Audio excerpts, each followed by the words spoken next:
welcome to Write On with Tom Fallwell, a bi-weekly podcast focusing on interviews, novels, reviews, and upcoming releases from indie authors. Now, here's Tom.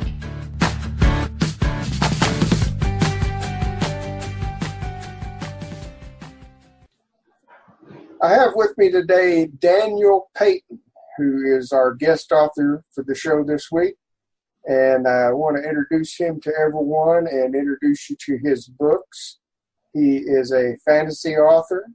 And just say hello to Daniel. Daniel, let everybody know who you are and where you're from. Hello, my name's Daniel Peyton. I am originally from Oklahoma, but currently I live in East Tennessee near the Smoky Mountains. And I've been writing since the 4th grade. I've always loved fantasy. I started reading it at an early age and read some of the big classics. And I draw a lot of inspiration from what's around me. So living in these mountains is wonderful. And I'm an accomplished embroiderer. Have been since I was 5. I am an award-winning artist. I do drawing and pencil work. And I love to cook, but my passion in life is writing. All kinds of stuff. In fact, I have fantasy. That's what I have right now. But I also have science fiction coming soon. I have a superhero futuristic story coming soon. I have lots of stuff out there. So I just love writing. All right. That's great. I'm from Oklahoma, by the way. Oh, nice. and still here. Yeah. That surviving Oklahoma is a definite accomplishment. I know. Been here all my life. I've only lived a couple other places for a short while. Always come back. So how did you said you've been writing since 4th grade? Yep. And what were you writing back then? When I was in 4th grade, my teacher gave us free writing time, and I wrote a lot of poems and tongue twisters just to fill the time. But then I was inspired to try writing a story. And so I wrote my very first story about a private detective solving murders named Private I. Peyton. And it was silly. It was 4 whole pages long, and I was really proud of that. And after that, I continued writing. And what I delved into after that was writing fan fiction. I discovered I love to write about Star Trek because I was a huge Trekkie, still am. And I wrote my own Star Trek stories about my own characters and universe. And that kept me writing. I wrote outside of doing schoolwork. I would be writing on books. So I just kept going. The writing fan fiction, did you sell any of that, or was it just for fun? Oh, this was just for fun. I started, let's see here.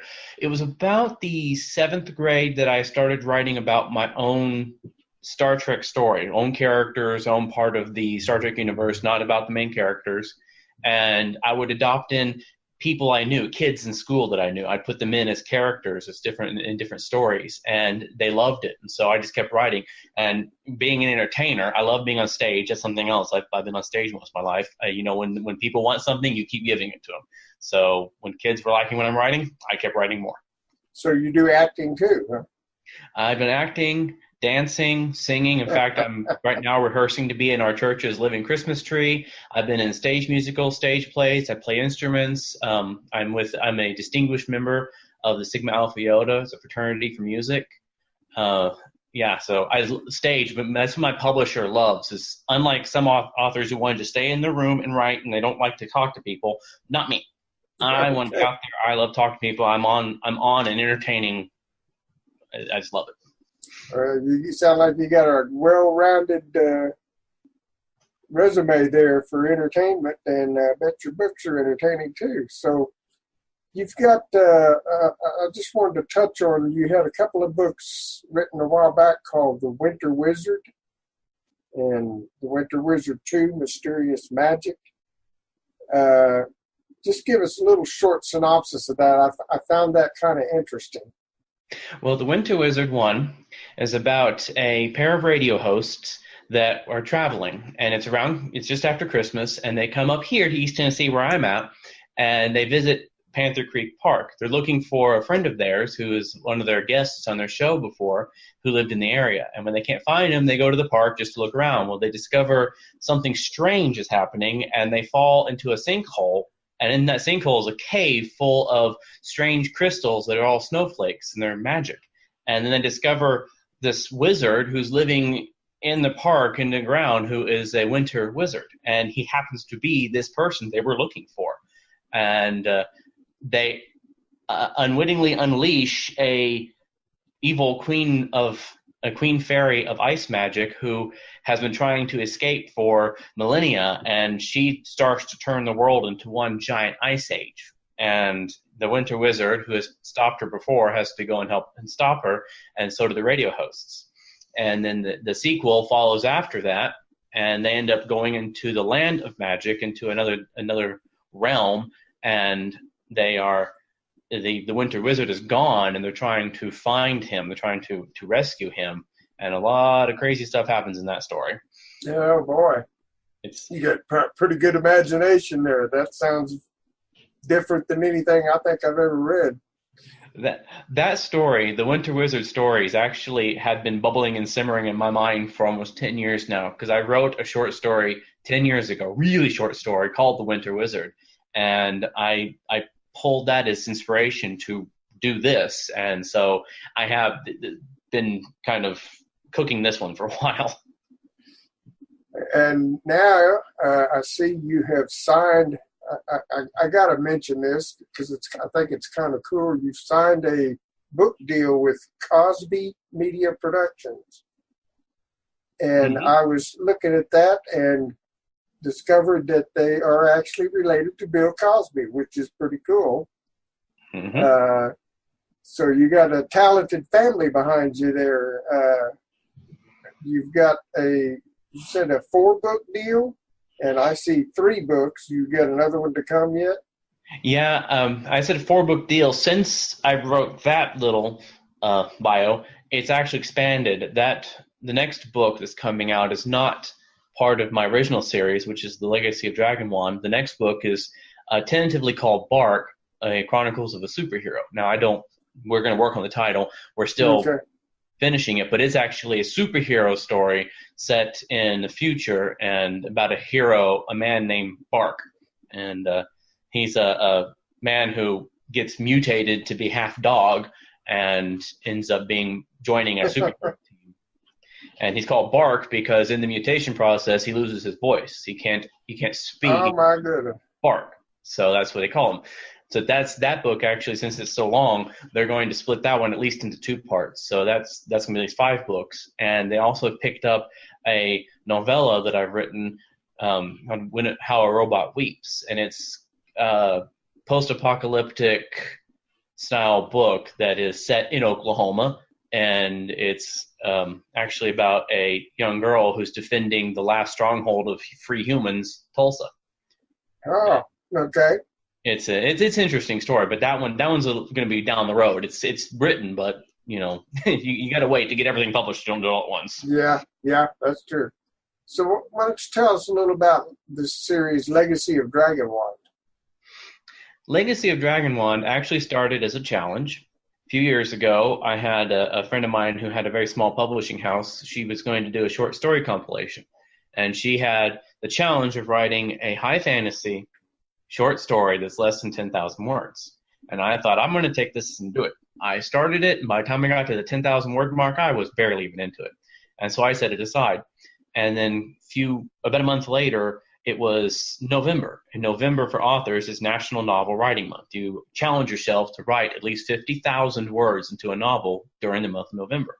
So I picked up that one and started writing on it.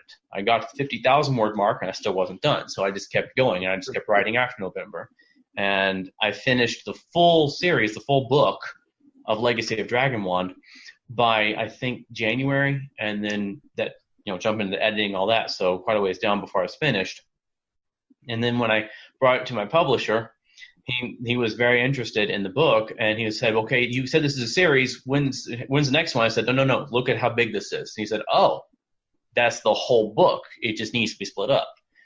And I wanted to write a young adult fantasy. I tried once before with the Crystal Needle series, and I can say I kind of missed the mark of making it young adult because the characters were just not young enough. The story was a little more grown up. So this one, I focused on making it young adult. The protagonists, the boy and the girl, are both 16, and they are on the journey to find the last famous dragon wand. Unfortunately, Marcus, the young man in the story, he wants to apprentice as a wizard, and that's all he really wants in life is to go to school and become an apprentice as a wizard. When he goes out to find one, he discovers this quest he's given to find his dragon wand, but at the same time he finds out that wizards are now being imprisoned in the land he lives in Galanor. And it's by the evil king and his head wizard who are also searching for this last dragon wand. And so not only is Marcus on a quest trying to just become an apprentice, now he's running from all the authorities because he's a wanted man simply because he's a wizard. And he meets a girl along the way. That's the other 16-year-old. That she's Iraqi. They're a dog people, and she's also a wizard. She is a medical wizard in training, and she has to kind of hide herself because, again, wizards are outlawed. And her adoptive parents are very protective of her because her real parents were put in the prison 4 years ago, and she desperately wants them back. So she goes with Marcus, believing that finding the dragon wand will set her parents free and stop this evil. And her adoptive parents come along too because they got to protect these kids, and that's the group that heads off to find the dragon wand. And it's a crazy adventure that gets all the way to the end. And the real question is the title: what is the legacy of the dragon wand? And that's the story. Okay. You said you sat down and started writing it, and it just kept going. Yes. Are you a pantser? I'm a kind of a hybrid. I plot, but I unfortunately I've gotten better at this. I was never good at short stories for a long time. I write big, and people have loved that because they like full stories. But I always wanted to write short stories too. And so I'd come up with the idea, and how I plot is I know at least three things. I know the main characters, I know how the story is going to end, and I know where they're going to find the ending, how their adventure is going to be. But how they get from point A to point B to point C and all of this is up to the characters. That's where the pantsing comes in. I sit down, I start my character journey, I say, this is your challenge, how are you going to meet it? And then I start walking in that direction. And sometimes I have to push the story back to the path that I originally intended, and sometimes I let it take its own path because I like where it's going. So I hybrid. Okay. Well, you do more plotting than I do. I didn't even know I was going to write a trilogy till I got to the end of the first book and said, wait a minute, this can't be the end. That's what happened with my Winter Wizard stories. I finished the first one. I thought, okay, this is a full story. But then when I got it published and the people read it, they were like, what happens next? I'm like, where's it next? So I picked up and wrote the second one. And the second one does wrap up completely. So that's it right there. Yeah, I learned real quick. People read a book and they go, well, are you going to write more? You know, and my first book, I didn't have any intention of adding any more to it. But people kept asking me. So basically, I ended up rewriting it so that I could put a sequel to it. But I just writing a series, I didn't think I'd actually be able to write a book, much less a whole series. So yeah, that was. Are you into world building, or do you just like to choose more modern day settings to start out? How do you? I enjoy world building. I like building. What I say, I like building on top of. Now, for like Legacy of Dragon Wand is my most world building story that I've done, and then Winter Wizard 2 kind of is there too because it's in its separate world as well, and. I developed the place, the cities, the culture, the people. So yeah, that definitely was a lot of world building. But for like the Crystal Needle series, the first Winter Wizard, even my Bark series, it's set here on Earth and semi-modern. So I adopt into it a lot of what we already know, but then I build on top of that. Yeah. But I find world building can be a wonderful and then dangerous rabbit hole. It can be wonderful because you have so much freedom to just develop everything, to see something new in every corner, every place you turn, there's something new.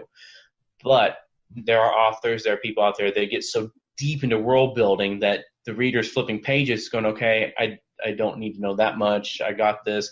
You want the reader to finish the thought. Yeah. That I think it was Stephen King. I can't remember who said this, but it was that you start the idea, you let the reader finish it. Yeah. I tell you a lot about like the Iraqi home village, but I don't need to tell you everything. There's some of it you're going to put in your own head. And that's great because that's fueling your imaginations to grow. I don't need to paint you the whole picture. I'll let you finish the picture. Yeah. That was something I realized too. With world building is, for one thing, it don't ever stop. Nope. I'm still adding to the world that I had created for my trilogy. And it don't ever stop, but it's characters that make the story. In the legacy, Go ahead. In the Legacy of Dragonwand, as I was developing the story, I have several races: humankind, dog kind, lizard kind, and dwarf kind. And that's actually the human way to name them all. They all have their own names. The lizards are Slan, the dog people are Raki. But as I was writing the story, I really give you a good picture of how the humans live and how the Raki live. Mm-hmm. But I introduced the Slan. They're lizard-like people, and they're heavy in the story, but you really don't know their culture, their people. They're just kind of there. They're to fill in a hole. Well, I have written a book past this because, again, people have said, oh, I want to know what happens next. So I've written more to the Dragonwand universe that will be published hopefully soon. And in it, I decided to explore the Slan people. And so the main character ends up going to their capital and living in one of their homes for a brief period of time and learning some of their history and seeing how they construct things. And what's really fun is you can, like you said, it's something new. Instead of just having them be just like everybody else, so they're lizards, so they're kind of different. No, I got to play and totally change the culture when he got into this town. It was a culture shock for the character as much as it is for the reader. Mm-hmm. And so world building can be the biggest, I think, problem world building can have is that you do too much of it at first. You need to let it naturally flow. And so the character doesn't know. Marcus, my main character, didn't know everything about every race and every people in Galanor. So he learns it, so does the reader. Mm-hmm. Yeah, that's I didn't try to detail everything in the beginning. And as I wrote each novel, more came into it. Mm-hmm. And by the time you reach the third book, I've got lore and history going back 4 ages. So, yeah. But it's fun doing characters, and something you said you using dog people. What else? Lizard people. Lizard people, dog people, and they're dwarves, and then humans. Mm-hmm. And there are, in the history of this universe, there's a whole lot more, but they're gone. So, yeah, that's another key. I think that anyone doing world building needs. There needs to be something in the past that's not there no more. Yeah, and I did that too. That's pretty interesting. What gave you the idea for this Legacy of Dragonwand series in the beginning? I know you were challenged and everything, but kind of where did the idea of this come from?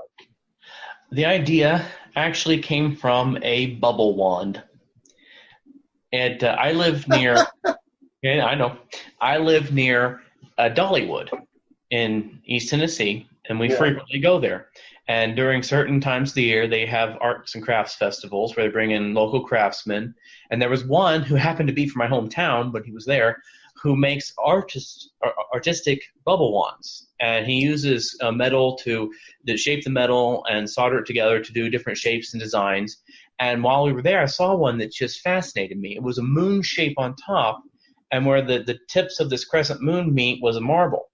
And I looked at that and I thought, it could be bubble wand. It'd be kind of funky bubble wand. But then I thought, that looks like a really neat magic wand. Mm. And so I bought it, brought it home, and I kept it, and then I knew one day I'd write a story about it. And so I sat down in this one and set that by myself as that's going to be the starter of my story.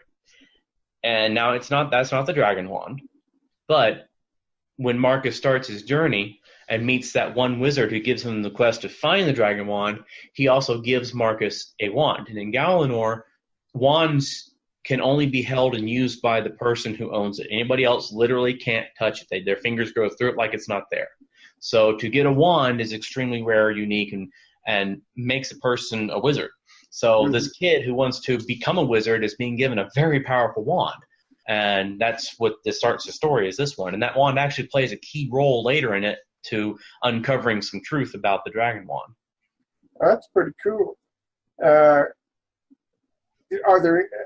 you have any dragons in there? I mean, I know it's called Dragon Wand. Probably may not have dragons, but I just thought I'd ask because I'm big on dragons myself. Oh yes. There's two dragons in this story. And the dragons, I won't tell you where they come from because will spoil something out of there. But Don't spoil, yeah. Plays a huge role in that fact. And yeah, there are two dragons in the story, one good and one evil. And you do meet two dragons at the very, very beginning of the book, in the very first book, but it's in a dream. And so you don't actually see the dragons until you start seeing them in book 2. But there are dragons in this series. Now, I've written 4 books, and they all 4 got dragons in it. So the book I'm working on now, I'm trying not to put any dragons in it. Yeah, we do get ourselves put into a hole of writing what we like until we need to back off from that. Yeah, I just love dragons. I always have. I've got I used to play Dungeons and Dragons, so that pretty much explains that. There was always dragons in that. Oh yeah. So, how do you like the publisher you're working with? Have they been good to you and everything? Oh yeah, they've been very good. They've been very supportive. They've done a great job with the editing and formatting in the books, and they have done all the covers for my Dragon Wand series, and I'm very pleased with that. Yeah, those are some nice covers. I like them. And as I've said this before, publishers don't do a lot of the publicity for an author. Authors have to be the ones out pushing the books, which is really hard because, especially when you're unknown, you have to try and sell yourself. That's, authors sell themselves more than they sell the book, to be honest. And this publisher has been very helpful in that. They actually hired a publicist for a while there to help me get started, help me start to realize how to do things, where to go, start doing interviews. I didn't know this stuff. That one area I really was just completely oblivious to, and she helped a whole lot. And then my publisher has signed us up for conventions and book fairs and stuff. And since my publishers are also authors as well, so they've got their own books, we sit down together and he talks about the publishing house, but then he's also talking about books, about just his books, my books. And so we've been very, hand in hand with this, which I really like. Okay. Sounds good. You do a lot of live appearances? As much as I can. Okay. Well, we're going to run out of time here pretty soon, so why don't you kind of tell us about how you do on social media and any advice you might have for authors wanting to start out? Well, you can always find me on Facebook. I'm actually the most active. My author page on Facebook is where I spend a lot of my time answering questions and talking about my work. I'm on Twitter and I'm on Instagram, but mostly I'd say if you want to find my stuff, Facebook, you always can find my work, of course, on Amazon, Barnes & Noble, where they sell books, you'll find it. For advice, there's a lot I can tell people.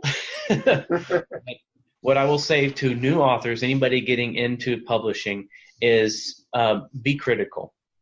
The publishing world has a lot of very helpful, very good people who just want to help you succeed because they've been there. But at the same time, there's a lot of wolves out there that prey on new and ignorant, when I say, people who don't know all the ins and outs. And I can say from personal experience that they're very nasty and they will take you for everything you have. So if you are trying to get an agent, a publisher, an editor, a book cover artist, anything you're going to be paying for, anything you're going to be working with, just ask questions of them, learn how to answer those questions so you know that they're right. Go online and Google them. Google knows everybody. So if they're a publisher or if they are a cover artist and you Google and say reviews and people go on there and just start saying this person didn't do me right, listen, because you got to be careful. Yeah, there's a lot of vanity presses out there that are only in it for their money, not for yours. So. Well, I'm going to have links on our podcast page for this show. We will have a link to your Amazon author page, and I'm going to go ahead and link the 3 Dragon Wand books so that everyone can find them on Facebook, on Amazon. And do you have a website? At this time, I don't. I've tried websites before, and I just haven't been able to do well with it. So that's why I stick mostly with social media, and then Amazon has, the author page, which is great. Yeah. Okay. And on Facebook, we can find you as Daniel Peyton, correct? Daniel Peyton, author. Okay. That up. Peyton. For those out there that not sure how that's spelled, that's Daniel Peyton with an E. And I want to thank you for being on the show with me today. Your books sound real interesting, and I'm sure the listeners are going to be wanting to check those out. So thanks for appearing with me, and we will be seeing you on Facebook. Thanks for having me. I always enjoy doing this. All right.